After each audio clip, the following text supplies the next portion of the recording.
श्री पुराण पुरुषोत्तमाय नमः। श्री गणेशाय नमः। श्री शिव महापुराण आद्यंत मंगलम जात समान भाव मार्यम तमीशमजरामरमात्मदेवम् पंचाननम प्रबल पंच विनोदशीलम् संभावये मनसि शंकरमंबिकेशम्। जो आदि और अंत में नित्य मंगलमय हैं, जिनकी समानता अथवा तुलना कहीं भी नहीं है, जो आत्मा के स्वरूप को प्रकाशित करने वाले देवता हैं, जिनके 5 मुख हैं और जो खेल ही खेल में अनायास जगत की रचना, पालन और संहार तथा अनुग्रह एवं तिरोभाव भाव रूप 5 प्रबल कर्म करते रहते हैं, उन सर्वश्रेष्ठ अजर अमर ईश्वर अंबिकापति भगवान शंकर का मैं मन ही मन चिंतन करता हूं। शिव महापुराण रुद्र संहिता द्वितीय खंड।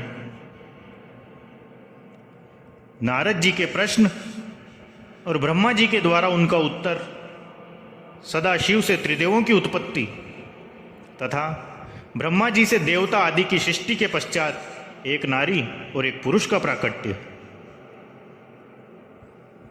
नारद जी बोले, महाभाग, महाप्रभु, हे विदाता, आपके मुखारविंद से मंगलकारिणी शंभु कथा सुनते सुनते मेरा जी नहीं भर रहा है, अतः भगवान शिव का सारा शुभ चरित्र मुझसे कहिए। संपूर्ण विश्व की सृष्टि करने वाले ब्रह्मदेव, मैं सती की कीर्ति से युक्त शिव का दिव्य चरित्र सुनना चाहता हूं।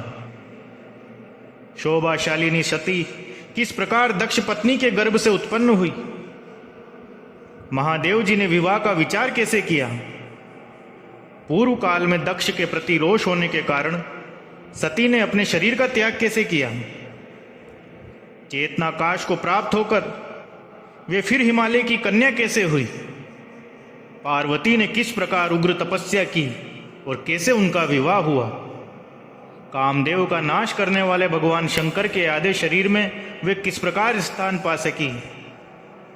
महामते, इन सब बातों को आप विस्तार पूर्वक कहिए।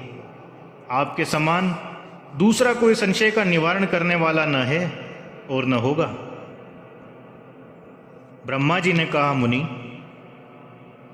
देवी सती और भगवान शिव का शुभ यश परम पावन, दिव्य तथा गोपनीय से भी अत्यंत गोपनीय है। तुम वह सब मुझसे सुनो। पूर्व काल में भगवान शिव निर्गुण, निर्विकल्प, निराकार, शक्ति रहित, चिन्मय तथा सत और असत से विलक्षण स्वरूप में प्रतिष्ठित थे। फिर वे ही प्रभु सगुण और शक्तिमान होकर विशिष्ट रूप धारण करके स्थित हुए। उनके साथ भगवती उमा विराजमान थी। हे विप्रवर, वे भगवान शिव दिव्य आकृति से सुशोभित हो रहे थे। उनके मन में कोई विकार नहीं था। वे अपने परात्पर स्वरूप में प्रतिष्ठित थे। हे मुनि श्रेष्ठ, उनके बाएं अंग से भगवान विष्णु, दाएं अंग से मैं ब्रह्मा और मध्य अंग अर्थात हृदय से रुद्रदेव प्रकट हुए। मैं ब्रह्मा सृष्टि करता हुआ, भगवान विष्णु जगत का पालन करने लगे और स्वयं रुद्र ने संहार का कार्य संभाला। इस प्रकार भगवान सदाशिव स्वयं ही 3 रूप धारण करके स्थित हुए। उन्हीं की आराधना करके मुझ लोक पितामह ब्रह्मा ने देवता, असुर और मनुष्य आदि संपूर्ण जीवों की सृष्टि की। दक्ष आदि प्रजापतियों और देव शिरोमणियों की सृष्टि करके मैं बहुत प्रसन्न हुआ तथा अपने को सबसे अधिक ऊंचा मानने लगा। हे मुने, जब मरीचि, अत्रि, पुलह, पुलस्त्य, अंगिरा, ऋतु, वशिष्ठ, नारद, दक्ष और भृगु, इन महान प्रभावशाली मानस पुत्रों को मैंने उत्पन्न किया, तब मेरे हृदय से अत्यंत मनोहर रूप वाली एक सुंदर नारी उत्पन्न हुई जिसका नाम संध्या था। वह दिन में क्षीण हो जाती, परंतु सायंकाल में उसका रूप सौंदर्य खिल उठता था। वह मूर्तिमती साय संध्या ही थी और निरंतर किसी मंत्र का जप करती रहती थी। सुंदर बोहों वाली वह नारी सौंदर्य की चरम सीमा को पहुंची हुई थी और मुनियों के भी मन को मोह लेती थी। इसी तरह मेरे मन से एक मनोहर पुरुष भी प्रकट हुआ जो अत्यंत अद्भुत था। उसके शरीर का मध्य भाग पतला था, दांतों की पंक्तियां बड़ी सुंदर थी। उसके अंगों से मतवाले हाथी की सी गंध प्रकट होती थी। नेत्र प्रफुल्ल कमल के समान शोभा पाते थे। अंगों में केसर लगा था जिसकी सुगंध नासिका को तृप्त कर रही थी। उस पुरुष को देखकर दक्ष आदि मेरे सभी पुत्र अत्यंत उत्सुक हो उठे। उनके मन में विस्मय भर गया था। जगत की सृष्टि करने वाले मुझ जगदीश्वर ब्रह्मा की ओर देखकर उस पुरुष ने विनय से गर्दन झुका दी और मुझे प्रणाम करके कहा। वह पुरुष बोला, ब्राह्मण, मैं कौन सा कार्य करूंगा? मेरे योग्य जो काम हो उसमें मुझे लगाइए, क्योंकि विधाता आज आप ही सबसे अधिक माननीय और योग्य पुरुष हैं। यह लोक आपसे ही शोभित हो रहा है। ब्रह्मा जी ने कहा, भद्र पुरुष, तुम अपने इसी स्वरूप से तथा फूल के बने हुए 5 बाणों से स्त्रियों और पुरुषों को मोहित करते हुए सृष्टि के सनातन कार्यों को चलाओ।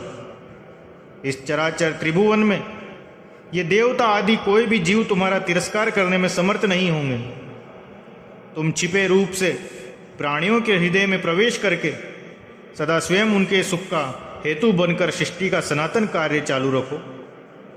समस्त प्राणियों का जो मन है वो तुम्हारे पुष्पमय बाण का सदा अनायास ही अद्भुत लक्ष्य बन जाएगा और तुम निरंतर उन्हें मदमत्त किए रहोगे। ये मैंने तुम्हारा कर्म बताया है जो सृष्टि का प्रवर्तक होगा। और तुम्हारे ठीक ठीक नाम क्या होंगे इस बात को मेरे ये पुत्र बताएंगे। सुरश्रेष्ठ, ऐसा कहकर अपने पुत्रों के मुख की ओर दृष्टिपात करके मैं क्षण भर के लिए अपने कमलमय आसन पर चुपचाप बैठ गया। ब्रह्मा जी कहते हैं, मुने, तदनंतर मेरे अभिप्राय को जानने वाले मरीचि आदि मेरे पुत्र सभी मुनियों ने उस पुरुष का उचित नाम रखा। दक्ष आदि प्रजापतियों ने उसका मुख देखते ही परोक्ष के भी सारे वृत्तांत जानकर उसे रहने के लिए स्थान और पत्नी प्रदान की। मेरे पुत्र मरीचि आदि द्विजों ने उस पुरुष के नाम निश्चित करके उससे युक्ति युक्त बात कही। ऋषि बोले, तुम जन्म लेते ही हमारे मन को भी मथने लगे हो, इसलिए लोक में मनमथ नाम से विख्यात होगे। मनोभव, तीनों लोकों में तुम इच्छा अनुसार रूप धारण करने वाले हो। तुम्हारे समान सुंदर दूसरा कोई नहीं है, अतः काम रूप होने के कारण तुम काम नाम से भी विख्यात हो। लोगों को मदमत्त बना देने के कारण तुम्हारा एक नाम मदन होगा। तुम बड़े दर्प से उत्पन्न हुए हो, इसलिए दर्पक कहलाओगे। और सदर्प होने के कारण ही जगत में कंदर्प नाम से भी तुम्हारी ख्याति होगी। समस्त देवताओं का सम्मिलित बल पराक्रम भी तुम्हारे समान नहीं होगा, अतः सभी स्थानों पर तुम्हारा अधिकार होगा और तुम सर्वव्यापी होगे। जो आदि प्रजापति हैं वे ही ये पुरुषों में श्रेष्ठ दक्ष तुम्हारी इच्छा के अनुरूप पत्नी स्वयं देंगे। वह तुम्हारी कामिनी होगी। ब्रह्मा जी ने कहा, मुने, तदनंतर मैं वहां से अदृश्य हो गया। इसके बाद दक्ष मेरी बात का स्मरण करके कंदर्प से बोले, कामदेव, मेरे शरीर से उत्पन्न हुई मेरी ये कन्या सुंदर रूप और उत्तम गुणों से सुशोभित है। इसे तुम अपनी पत्नी बनाने के लिए ग्रहण करो। यह गुणों की दृष्टि से सर्वथा तुम्हारे योग्य है। महातेजस्वी मनोभव, ये सदा तुम्हारे साथ रहने वाली और तुम्हारी रुचि के अनुसार चलने वाली होगी। धर्मतः ये सदा तुम्हारे अधीन रहेगी। ऐसा कहकर दक्ष ने अपने शरीर के पसीने से प्रकट हुई उस कन्या का नाम रति रखकर उसे अपने आगे बिठाया और कंदर्प को संकल्प पूर्वक सौंप दिया। नारद, दक्ष की वह पुत्री रति बड़ी रमणीय और मुनियों के भी मन को मोह लेने वाली थी। उसके साथ विवाह करके कामदेव को भी बड़ी प्रसन्नता हुई। अपनी रति नामक सुंदर स्त्री को देखकर उसके हाव भाव आदि से अनुरंजित हो कामदेव मोहित हो गया। तात उस समय बड़ा भारी उत्सव होने लगा जो सबको सुख प्रदान करने वाला था। प्रजापति दक्ष इस बात को सोचकर बड़े प्रसन्न थे कि मेरी पुत्री इस विवाह से सुखी है। कामदेव को भी बड़ा सुख मिला, उसके सारे दुख दूर हो गए। दक्ष कन्या रति भी कामदेव को पाकर बहुत प्रसन्न हुई। जैसे संध्या काल में मनोहारिणी विद्युन्माला के साथ मेघ शोभा पाता है, उसी प्रकार रति के साथ प्रिय वचन बोलने वाला कामदेव बड़ी शोभा पा रहा था। इस प्रकार रति के प्रति भारी मोह से युक्त रतिपति कामदेव ने उसे उसी तरह अपने हृदय के सिंहासन पर बिठाया जैसे योगी पुरुष योग विद्या को हृदय में धारण करता है। इसी प्रकार पूर्ण चंद्रमुखी रति भी उस श्रेष्ठ पति को पाकर उसी तरह सुशोभित हो गई जैसे श्रीहरि को पाकर पूर्ण चंद्रानना लक्ष्मी शोभा पाती है।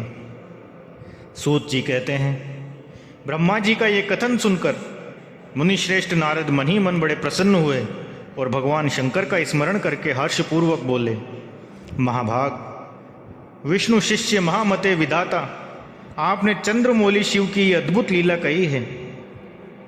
अब मैं ये जानना चाहता हूं कि विवाह के पश्चात जब कामदेव प्रसन्नता पूर्वक अपने स्थान को चला गया, दक्ष भी अपने घर को पधारे तथा आप और आपके मानस पुत्र भी अपने अपने धाम को चले गए, तब पितरों को उत्पन्न करने वाली ब्रह्म कुमारी संध्या कहाँ गई? उसने क्या किया और किस पुरुष के साथ उसका विवाह हुआ? संध्या का यह सब चरित्र विशेष रूप से मुझे बताइए। ब्रह्मा जी ने कहा, मुने, संध्या का वह सारा शुभ चरित्र सुनो जिसे सुनकर समस्त कामिनियां सदा के लिए सती साध्वी हो सकती हैं। वह संध्या जो पहले मेरी मानस पुत्री थी, तपस्या करके शरीर को त्याग कर मुनि श्रेष्ठ मेधातिथि की बुद्धिमती पुत्री होकर अरुंधति के नाम से विख्यात हुई।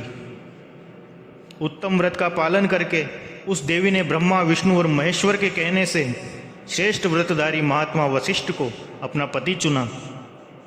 वह सौम्य स्वरूप वाली देवी सबकी वंदनीय और पूजनीय श्रेष्ठ पतिव्रता के रूप से विख्यात हुई। नारद जी ने पूछा, भगवान, संध्या ने कैसे और किस लिए और कहां तप किया है? किस प्रकार शरीर त्याग कर वह मेधातिथि की पुत्री हुई? ब्रह्मा विष्णु और शिव इन तीनों देवताओं के बताए हुए श्रेष्ठ व्रतधारी महात्मा वशिष्ठ को उसने किस तरह अपना पति बनाया? हे पितामह, यह सब मैं विस्तार से सुनना चाहता हूं। अरुंधति के इस कौतूहलपूर्ण चरित्र का आप यथार्थ रूप से वर्णन कीजिए।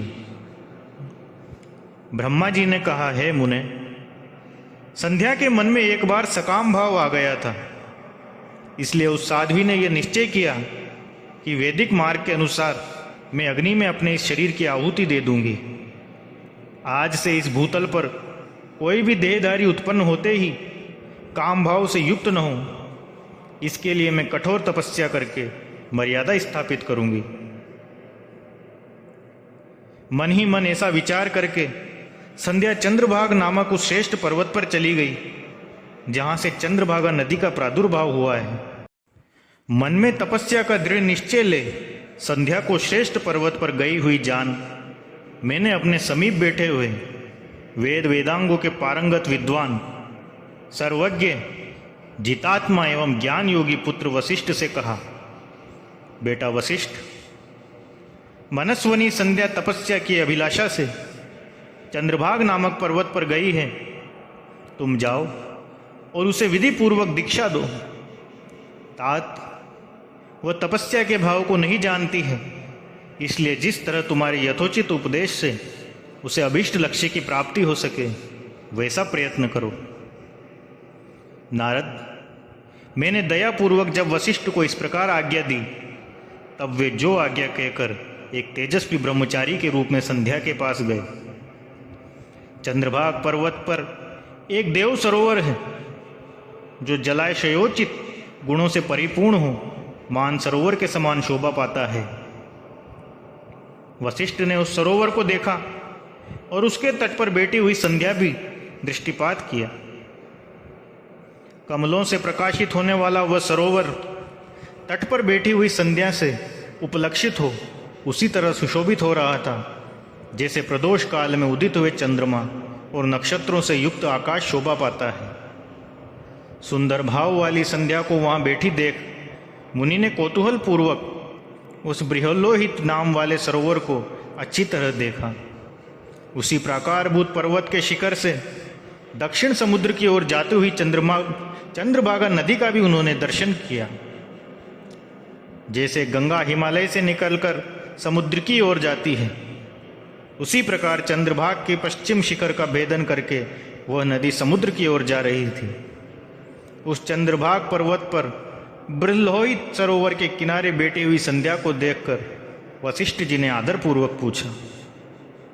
वशिष्ठ जी बोले, भद्रे, तुम इस निर्जन पर्वत पर किस लिए आई हो? किसकी पुत्री हो? और तुमने यहाँ क्या करने का विचार किया है? मैं यह सब सुनना चाहता हूँ। यदि छिपाने योग्य बात न हो तो बताओ। महात्मा वशिष्ठ की यह बात सुनकर संध्या ने उन महात्मा की ओर देखा। वे अपने तेज से प्रज्वलित अग्नि के समान प्रकाशित हो रहे थे। उन्हें देखकर ऐसा जान पड़ता था मानो ब्रह्मचर्य देह धारण करके आ गया हो। वे मस्तक पर जटा धारण किए हुए बड़ी शोभा पा रहे थे। संध्या ने उन तपोधन को आदरपूर्वक प्रणाम करके कहा, ब्राह्मण, मैं ब्रह्मा जी की पुत्री हूँ। मेरा नाम संध्या है और मैं तपस्या करने के लिए इस निर्जन पर्वत पर आई हूँ। यदि मुझे उपदेश देना आपको उचित जान पड़े तो आप मुझे तपस्या की विधि बताइए। मैं यही करना चाहती हूँ। दूसरी कोई भी गोपनीय बात नहीं है। मैं तपस्या के भाव को, उसके करने के नियम को बिना जाने ही तपोवन में आ गई हूँ। इसलिए चिंता से सूखी जा रही हूँ और मेरा हृदय कांपता है।